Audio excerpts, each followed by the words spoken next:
Ibu pekerjaannya apa? Ibu hanya seorang pemulung.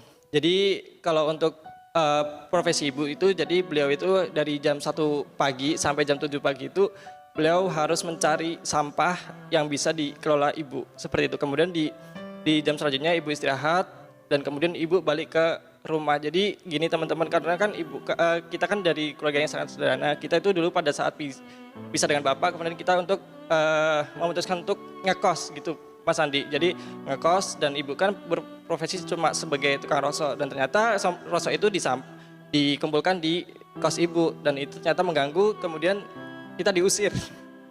Kemudian kita ngekos lagi, pindah kos lagi dengan ukuran cuma 2x3 itu buat 4 orang teman-teman. Kita kan udah memutuskan untuk ngekos di ukuran 2x3 itu tadi. Kemudian ibu memutuskan untuk membangun gubuk rosok itu di pinggir rel.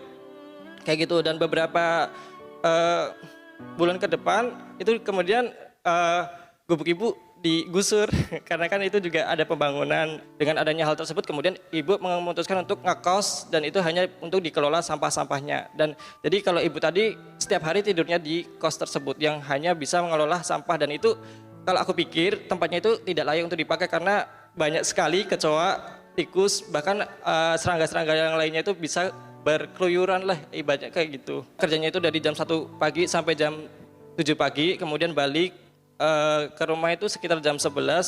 Cuma ngasih makanan itu pun kalau ngasih makanan ya Mas Andi, kadang tuh ibu tempat menitipkan kertas kecil tuh kayak, maaf ya hari ini ibu gak masak kayak gitu. Jadi ibu ini, tunggu dulu. Saya jadi ingat ibu saya.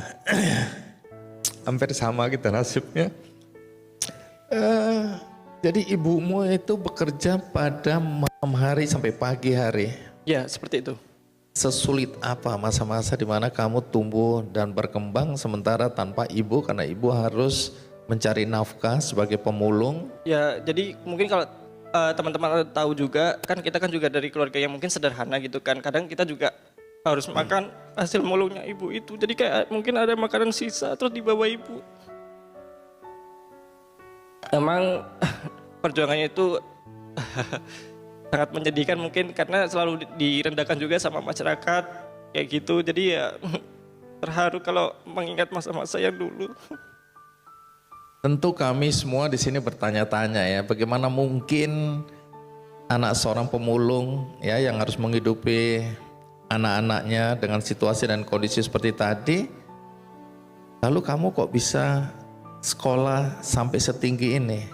2017 Alvin lulus SMA, kemudian di Alvin untuk melanjut, habis itu Alvin kerja 1 tahun, habis itu di tahun 2018 Alvin dinotis sama guru SMA, Alvin kamu nggak kuliah ya gitu kan Mas Andi. Terus ya Bu saya nggak kuliah.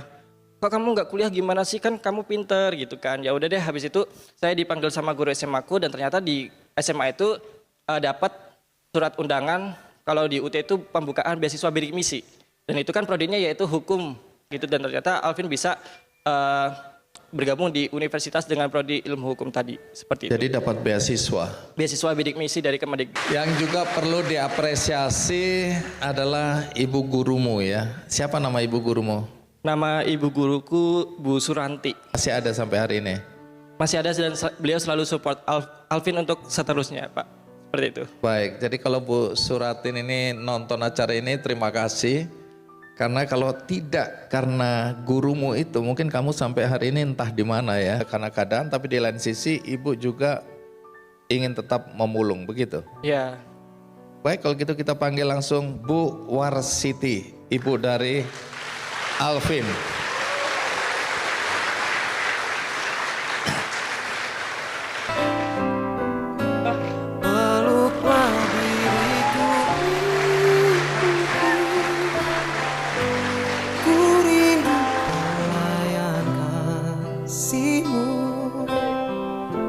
Doakanlah selalu diriku untuk jalani hidup ini. Tuhan tolong jaga ibuku. Iya, Bu Warsiti, terima kasih ya sudah mau hadir ya. Masih mau kangen-kangenan?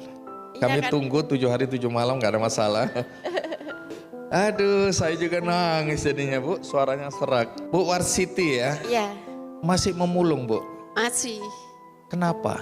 Ya saya kalau nggak nyari rosok, nggak pemulung itu nggak makan Pak. Ntar kalau dapat kita kumpulin kan buat beli beras. Menghidupin anak-anak dan keluargaku. Waktu Alvin sekolah kan buat saku sekolah Pak, biar anak saya sekolah. Semua anak-anak yang masih duet itu biar sekolah Pak, biar punya pendidikan. Jadi kita nyari rosok itu saya kumpulin, ntar kalau jual ya buat saku sekolah anak, buat belanja, buat beli beras gitu Pak. Jadi Ibu memang tahu ya situasi dan kondisi sehingga Ibu berjuang untuk supaya anak-anak bisa sekolah dengan baik walaupun Ibu harus memulung. Iya, Kerja dari malam sampai pagi. iya sampai sore jam 4. Oh, sampai sore lagi. Iya, Buat ngelola sampah itu, Pak. milah-milah mengolah gitu loh Pak. Oh, setelah di Ya. rumah masih kerja lagi untuk memilah-milah. Iya. Ini Bisa. mulung apa nih Bu? Ya botol, ya plastik, kardus gitu Pak. Terus dijual ke ada yang menampung lah. Iya, pengepulnya. Rata-rata bisa mengumpulkan berapa Bu dalam sehari atau seminggu? Ya, seminggu itu nggak pasti Pak, soalnya harga ya naik ya turun, kadang ya laku 500, ya 600. Nggak mesti, kadang 400. Tapi kalau buat kebutuhan ya kurang lah Pak. Alvin, sekarang dari perspektif Alvin ya, nggak malu punya ibu pemulung? Tidak, karena beliau adalah wanita cantik yang membangun kekuatan dari masalah, tumbuh kuat dengan doa, dan tersenyum selalu dalam tekanan. Seperti itu. Tapi apakah kamu dalam keseharian atau dalam kegiatan-kegiatanmu menyembunyikan siapa ibumu dan profesinya apa? Tidak pernah. Saya sangat bangga mempunyai Ibu Warsiti sebagai Ibu Alvin.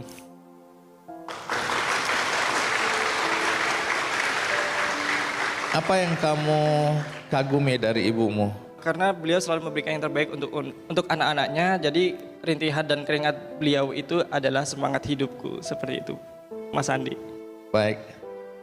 Jadi ibu, sekarang ibu bisa lihat Alvin ya, Iya, sudah mau S2. iya. Ibu tahu S2 itu apa Bu? Nggak tahu Pak. Pokoknya hebat gitu aja Bu ya. Iya, saya Iya. nggak ngerti apa-apa Pak. Kalau nggak dikasih tahu dari anak saya nggak tahu. Oke. Bagaimana perasaan ibu melihat Alvin hari ini? Saya seneng Pak, kagum. Pokoknya saya senang banget sama anak.